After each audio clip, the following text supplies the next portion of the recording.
Hello, ladies and gents, and welcome to another fabulous week of our American Literature class. So glad that you guys um, are hanging in there and trekking through. We are just so very close to being done. So, congratulations for sticking in here that long. Uh, my internet was down yesterday, and I was like, oh, it'll be fixed by evening, and it wasn't, and it still isn't this morning. So, um, here we are in a coffee shop with a mic, making people feel weird as they listen to me make videos. So, yay. Um, so that's why we had a delay in the announcements. We read yesterday a piece by Paley called "A Conversation with My Father." The link is here, and then we read Erdrich's Fleur, and that's in our textbook. We are going to be talking about Erdrich and Paley today in our little quiz, and quiz is probably the wrong word for it. I called it a quiz because it's just like a couple short answer questions. Um, it's not super high stakes, obviously.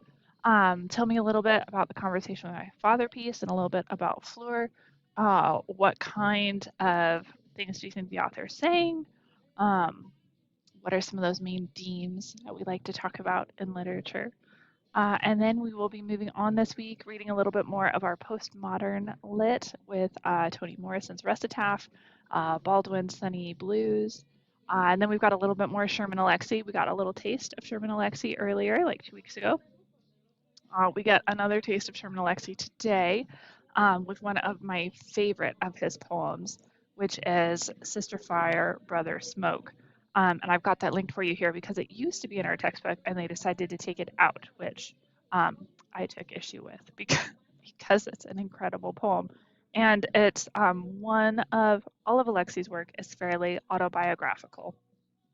But Sister Fire, Brother Smoke is like particularly about his life, and it's like a little extra tragic, but also kind of inspiring.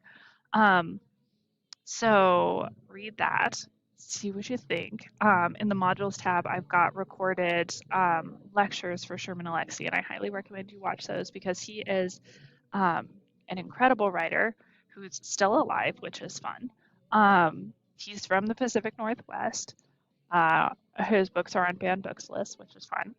And he is really involved in the education community. Like he'll go around to colleges and speak and talk to people about their life experiences and all of that. So he's very, very cool. So make sure you check that out because like he's legitimately awesome. And then we do have an extra credit opportunity you can do on Friday.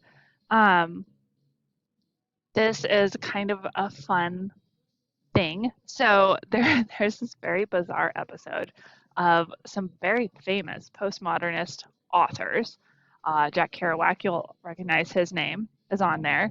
And it's in this interview show, like a talk show called The Firing Line, and it's from 1968. So you can imagine like some of the stuff's a little dated. And they're talking about hippies, which is hilarious. And Jack Kerouac is drunk the whole time. So it's a very interesting and entertaining interview. Tell me a little bit, if you want to get this extra credit, tell me a little bit about the argument that takes place in this clip. Kerouac is talking about the difference between the hippies and the Beat generation as a part of postmodernism. And Sanders thinks that there are some differences than Kerouac, and Yablonsky thinks that there are even more differences than Kerouac. So tell me a little bit about these three arguments they're making, defining different groups of people from this postmodernist era. So this is extra credit opportunity, not a have to, but if you feel like a little entertaining clip and articulating some arguments, this is an option for you. And then we are heading into our final weeks, guys. We've got next week where we're going to be wrapping up our postmodernist movement. We get to read Mouse, which I'm very excited for. Graphic novel, amazing. And then we will be getting ready for the final. We'll have our postmodernism final, and a final essay. You'll do a reflection, and then you're done. You're free birds. You're all done with American Lit. It's very exciting. So that's where we're headed. That's where we're going these next couple days. I hope you enjoy the reading and reach out if you have any questions.